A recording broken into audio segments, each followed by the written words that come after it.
Alright. It is Tuesday, April 23rd, 2019 at 9:31 a.m. Let's quickly take a look at some headlines. Notre Dame fire. Rain threatens France's damaged cathedral. Architects working on preserving Notre Dame are rushing to cover the cathedral before rain can cause further damage. Showers and even possible thunderstorms are forecast for the French capital on Tuesday evening.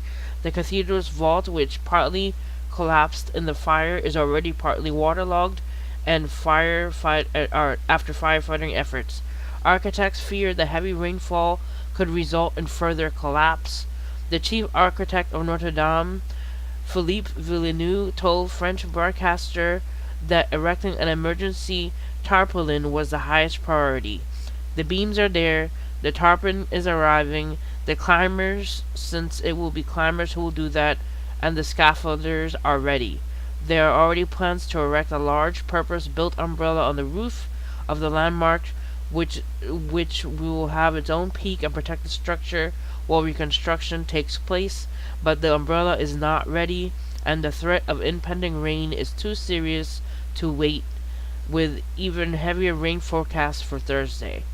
So there is possibility of more damage for the cathedral because of the rain. There was already damage from the water the firefighters were putting into the structure trying to stop the fire from the fire, and now possibility of rain doing more damage. Hopefully it doesn't happen. Hopefully they get to put the tarp up in time.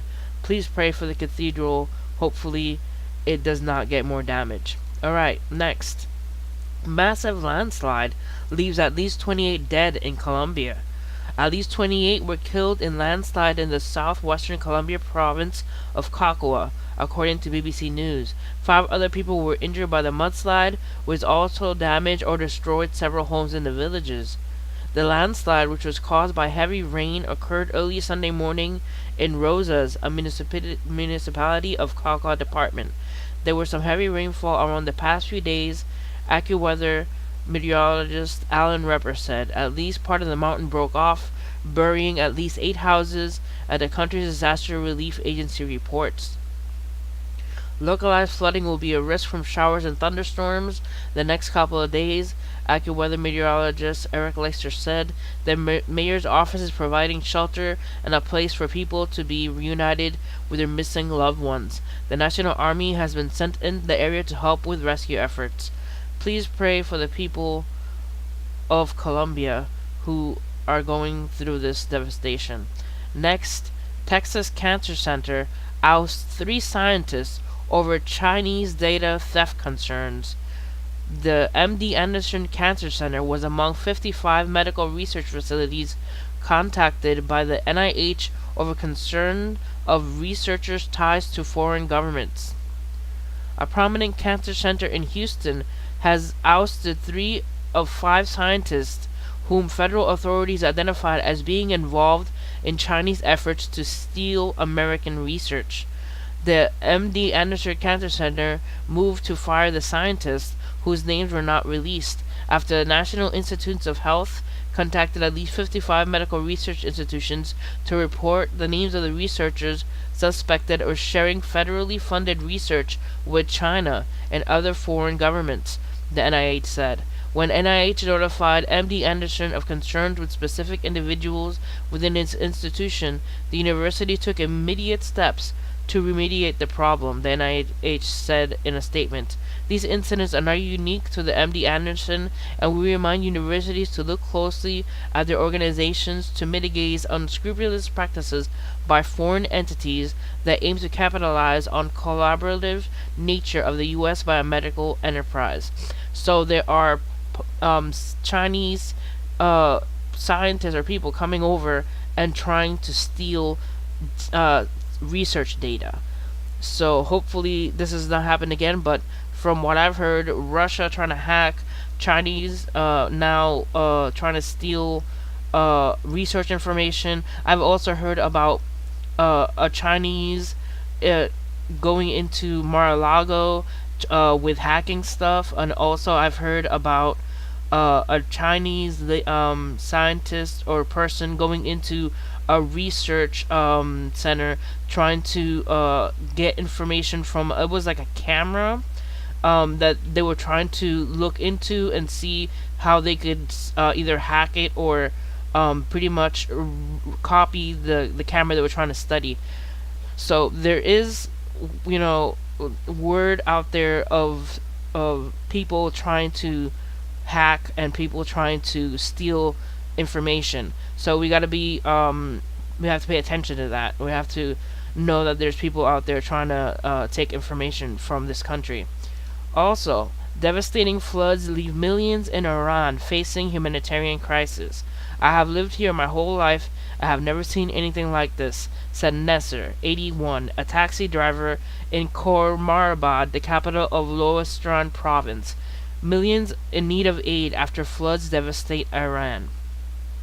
2 weeks since the storm started, relentless rain and flooding throughout Iran has left some 2 million people facing a humanitarian crisis. The deluge has swamped large swaths of the country, from the mountains of the north down to the Persian Gulf in the south. 25 out of 31 of Iran's provinces have been affected. Officials say that 76 people have been killed so far, with more than 150,000 homes partially or completely destroyed. Bridges across the country and miles upon miles of road have been left unusable. Authorities say the estimated bill to repair the damage stands at least $2.5 billion. The country's agriculture sector, which makes up about 40% of Iran's GDP, has been devastated. It's all gone. In the oil-rich city of Azwaz in Khuzestan province, the local sports stadium is now home of rows of Red Crescent tents lined up next to each other. The aid group, the Muslims' world equivalent of a Red Cross, is working with the government to respond to this disaster. And you see here a picture of the people needing aid, standing by a fence.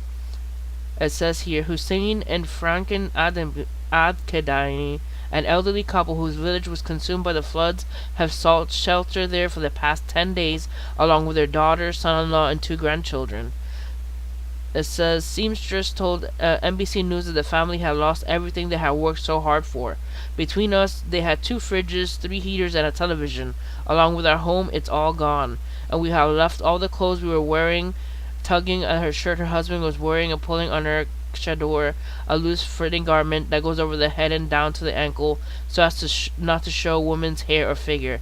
We have nothing. I don't know how long we're going to rebuild our lives, he said. In the nearby village, former farmer Hassim, 26, look at what was once his livelihood. His family has spent decades building their family home and toiling on arable land. Now they fear they will never rebuild what they have lost. So that's pretty devastating and sad.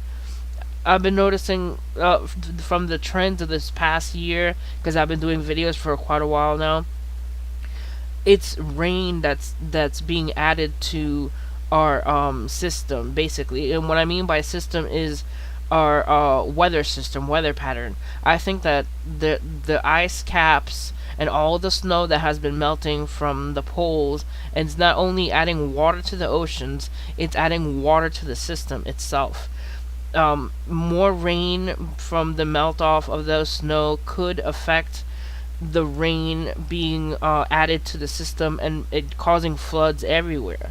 And these floods cause not only flooding, they also cause sinkholes, they cause stronger storm systems, more, it's just the whole system is just a devastating system right now because of all this rain. So please pray for these people going through these floods, and please stay aware of people in your area if there's severe rains, because keep an eye on your neighbors, make sure that you're able to help if you can. It's just pretty much right now a world where we need to help one another, be good neighbors, But please pray for the Notre Dame Cathedral, for the people going through floods, for people going through earthquakes. So there's so much to pray for. Alright guys, see you next time. God bless.